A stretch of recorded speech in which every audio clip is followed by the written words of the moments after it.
Hello everyone, welcome to our YouTube channel keep it simple.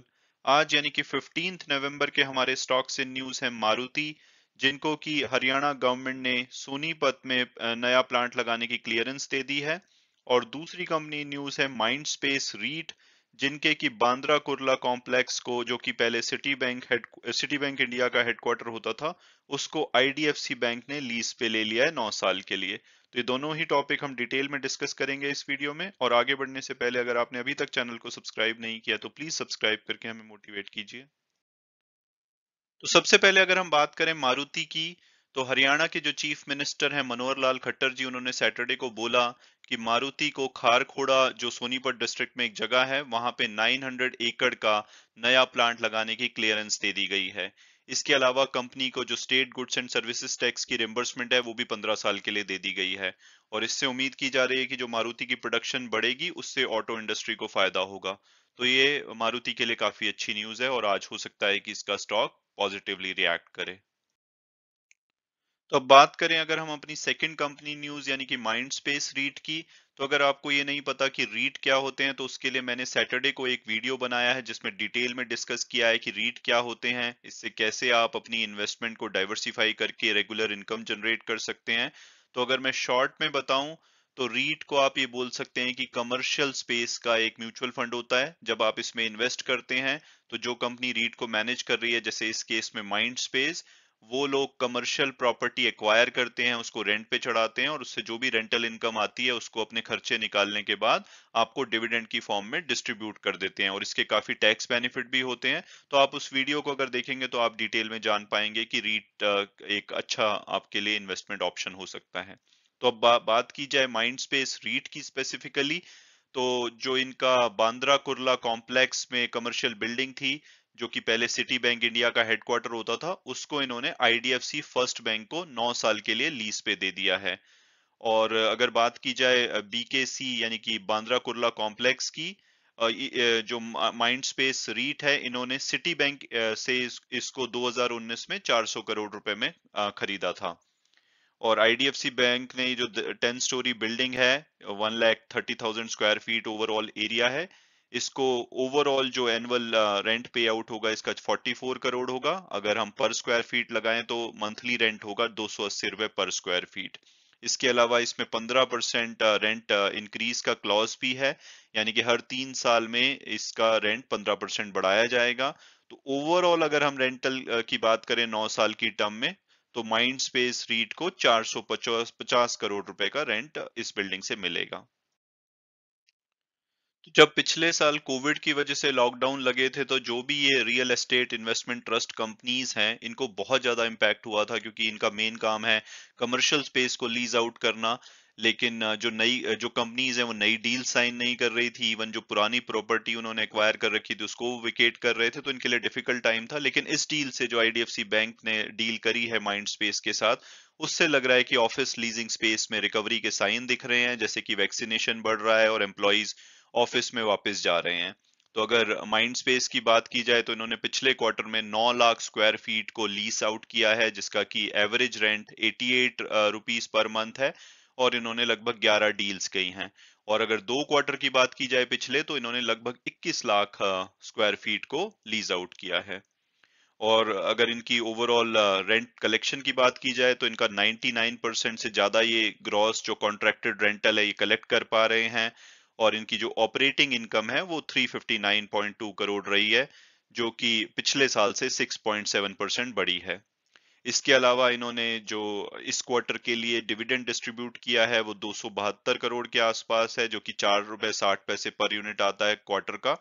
और ये आपको अगर यील्ड के लिए फॉर्म में बात की जाए तो ये आपको जो इनका इशू प्राइस था उसके ऊपर 6.7% की यील्ड देता है, जो कि आप मान सकते हैं कि एफडी से बेटर है। तो एक इन ए वे आप अगर आप बहुत ज्यादा एफडी में इन्वेस्ट करते हैं तो ये एक आपके पास एक इन्वेस्टमेंट टूल हो सकता है, जहां पे आप कमर्शियल प्रॉपर्टी स्पेस में इन्वेस्ट करके लगभग 6 से 7% की रिटर्न जनरेट कर सकते हैं और उसमें टैक्स बेनिफिट भी होते हैं। उसके अलावा इन्होंने जो माइंड स्पेस ने इन्होंने पीछे 400 करोड़ के फंड रेजिंग भी करी है डिबेंचर इशू करके। और इससे ओवरऑल जो इनकी जो कॉस्ट ऑफ डेट है वो 15 बेसिस पॉइंट कम होके 6.9% हो गई है। तो ओवरऑल इन सब से लग रहा है कि जो इनके लिए डिफिकल्ट टाइम था वो अब शायद पीछे रह गया है और अब आने वाले टाइम में इनमें ग्रोथ देखी जा सकती है। तो अब अगर बात की जाए कि क्या हमें माइंड स्पेस रीट में इन्वेस्ट करना चाहिए या नहीं, तो अगर हम इनकी पास्ट रिटर्न देखें तो एक साल में इन्होंने 7.1 की रिटर्न दी है, हालांकि पिछले 3 महीनों में ये लगभग 12.5% तक बढ़े हैं। तो ओवरऑल जो पिछला एक साल इनके लिए अनयूजुअल ईयर था, क्योंकि ये बहुत ज्यादा इम्पैक्ट हुआ था इनका बिजनेस, तब भी इन्होंने 7% की रिटर्न दी है। वैसे तो कम है, लेकिन कंपैरेटिवली हम बोलेंगे कि सबसे डिफिकल्ट टाइम में भी दी है। इसके अलावा ये लगभग 6 से 7% का डिविडेंड डिस्ट्रीब्यूट कर रहे हैं। तो ओवरऑल हम इनकी परफॉर्मेंस को अच्छा ही कह सकते हैं। और अगर हम टिकर टेप के प्रेडिक्टिव एनालिसिस को देखें तो वो इसका एवरेज प्राइस 337 बताते हैं, हायर साइड पे 366 और लोअर साइड पे 323। जो लास्ट क्लोजिंग हुई है वो 326 पे हुई है। तो रफली बोला जा सकता है कि अपने एवरेज प्राइस से नीचे पे अवेलेबल है और आने वाले टाइम में ये आपको 3 से 12% की रिटर्न दे सकता है, in addition to the dividend जो ये डिक्लेयर करते हैं। इसके अलावा अगर आप पीयर्स एनालिसिस देखें तो 3 ही लिस्टेड रीट कंपनीज हैं जो कि मैंने अपने उस वीडियो में कंपेयर किया जो सैटरडे को अपलोड किया था।